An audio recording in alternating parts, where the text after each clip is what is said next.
I'm 90 years old. I have spent 9 decades performing for an audience that was never really watching, chasing applause that was never really satisfying, living a life that was never really mine. I have been the perfect daughter, the perfect student, the perfect employee, the perfect neighbor, the perfect version of whatever I thought people wanted me to be.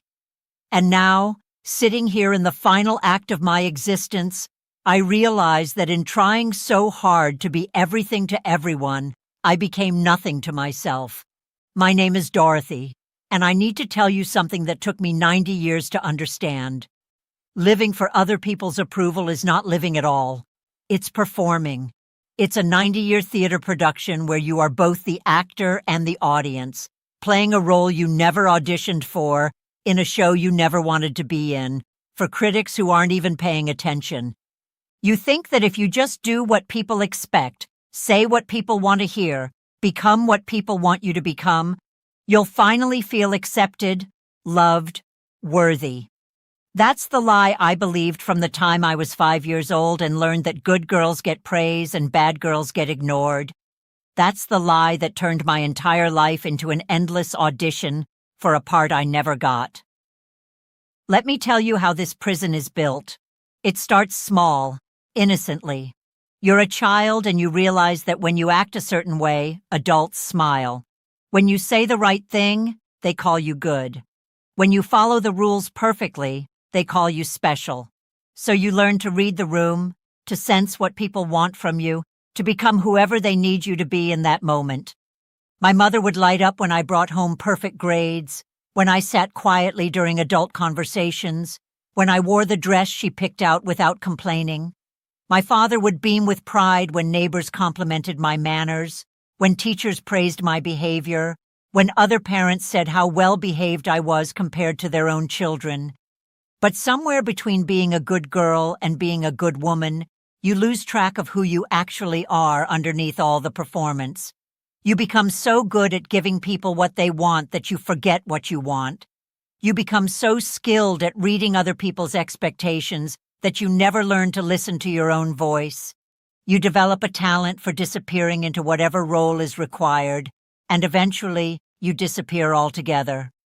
I chose my college major because my father said teaching was respectable for women.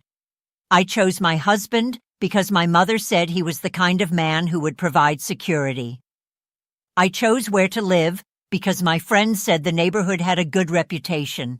I chose how to decorate my house because the magazines said it was fashionable. I chose what to wear, what to eat, what to think, what to say, all based on what other people would approve of. The first hard truth I learned too late. When you live for other people's approval, you're not living your own life. You're living their expectations of your life. You become a character in their story instead of the author of your own story. And the most tragic part is that the approval you're chasing is often from people who are too busy chasing their own approval to notice your performance. I became a teacher because it was safe, respectable, something people would approve of. For 37 years, I stood in front of classrooms full of children, teaching them subjects I wasn't passionate about, using methods I didn't believe in, because that's what the curriculum required, what the principal expected, what the parents wanted. I was good at it. I won teaching awards, got positive evaluations, earned the respect of my colleagues. But I was miserable. What I really wanted was to be a travel writer. I wanted to explore the world, write about different cultures, share stories of adventure and discovery. But travel writing was risky, unstable, not something a responsible woman did. People would think I was frivolous, unrealistic, selfish for wanting something so impractical. So I kept my real dreams locked away and performed the role of the dedicated educator. Every summer, I would take small trips, always alone, always to places I could afford on a teacher's salary. I would write in journals, take photographs, create detailed accounts of my experiences. But I never shared these writings with anyone, never tried to publish anything, never pursued the dream that made my heart sing. Because what would people think? What if I failed? What if people said I was foolish for trying? The second hard truth: the approval you seek from others cannot fill the void created by abandoning yourself. External validation is like junk food for the soul. It provides a momentary rush followed by a deeper emptiness. The more approval you need from others, the less approval you have for yourself. And without self-approval, no amount of external validation will ever be enough. I married Harold in 1956 because everyone said he was perfect for me. Stable job, nice family, good reputation. He was kind, reliable, everything a woman was supposed to want in a husband. Our wedding was beautiful, everyone said so. Our house was lovely, everyone admired it. Our life together looked perfect from the outside, exactly the kind of marriage people approved of. But I didn't love him. Not the way a woman should love her husband, not with passion and excitement and genuine affection. I loved the idea of him, loved the way people smiled when they talked about our marriage, loved the way his proposal had made my mother cry happy tears. But the man himself? I barely knew him. I was so busy being the wife people expected me to be that I never bothered to discover whether I actually wanted to be his wife. We had 2 children because that's what married couples did. Susan in 1958, Robert in 1960. I was a devoted mother, everyone said so. I baked cookies for school events, volunteered for the PTA, kept a spotless house, maintained a perfect garden. I took pride in my children's achievements, their good grades, their polite behavior, their popularity with other children and parents. But I realize now that I raised my children to perform the same way I performed. I taught them to be good, to follow rules, to seek approval, to make other people happy. I didn't teach them to know themselves, to trust their instincts, to value their own opinions, to pursue their own dreams.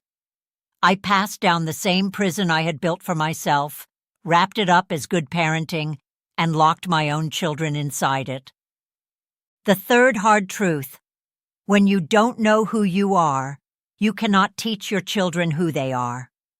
When you live for approval, you teach your children that their worth depends on other people's opinions. You create another generation of performers, another set of people who will spend their lives chasing external validation instead of developing internal worth. Harold died in 1994 after 38 years of marriage. Everyone said what a devoted wife I had been, how well I had cared for him, how lucky he was to have someone so dedicated. At the funeral, person after person told me stories about Harold that I had never heard, shared memories of conversations and experiences that revealed a man I had never really known. I realized that I had spent 4 decades living with a stranger, playing the role of loving wife to a man whose inner world was completely foreign to me. Not because he was secretive or distant, but because I had been too busy performing the role of good wife to actually engage with the real person I was married to. I had loved the idea of being married, the approval it brought, the way it made me look normal and successful. But I had never loved Harold himself. After the funeral, sitting alone in our empty house, surrounded by furniture we had chosen because it looked appropriate, photographs of family vacations we had taken because they created good memories, I felt nothing.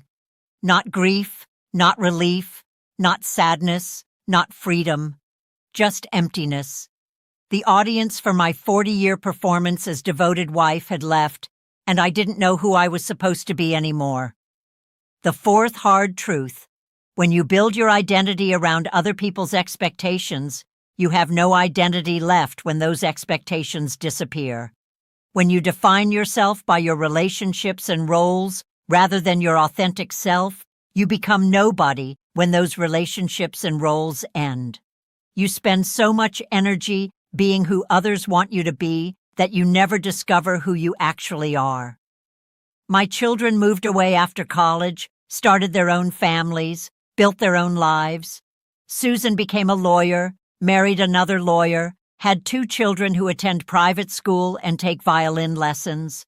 Robert became an accountant, married his college girlfriend, had 3 children who play soccer and go to summer camp.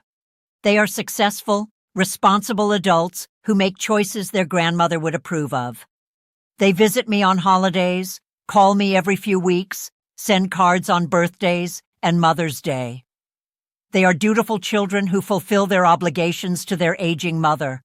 But our conversations are surface level, polite, careful. We talk about weather, about their work, about the grandchildren's activities. We never talk about dreams, fears, regrets, hopes, anything real or meaningful or authentic. Because I never modeled authenticity for them. I never showed them how to have real conversations, how to share vulnerable truths, how to connect on a deeper level. I taught them to be polite and appropriate and socially acceptable. So that's what they are with me, and that's probably what they are with their own families. The performance continues. The 5th hard truth: surface relationships are the natural result of a surface life. When you never show people who you really are, they never learn to love who you really are. When you always perform, people fall in love with the performance, not the performer. And when the performance ends, there's nothing left to love. I spent my 60s and 70s trying to figure out who I was underneath all the roles I had played. After retirement, after widowhood, after my children were grown and gone, I finally had the space to discover Dorothy. But it was like meeting a stranger who had been living in my body for 70 years without my permission. I tried new activities, traveled to places I had always wanted to visit, read books I had always been curious about. I took painting classes, learned photography, joined a book club, volunteered at different organizations. I was searching for something that would spark recognition, something that would make me think, yes, this is me, this is what I love, this is who I am. But decades of approval seeking had atrophied my ability to recognize my own preferences. I would sit in painting class wondering whether my artwork was good enough, whether the instructor approved, whether the other students thought I had talent.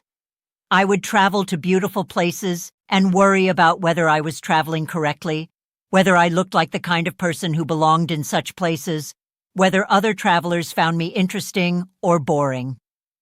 The 6th hard truth: learning to approve of yourself is harder than learning to gain approval from others.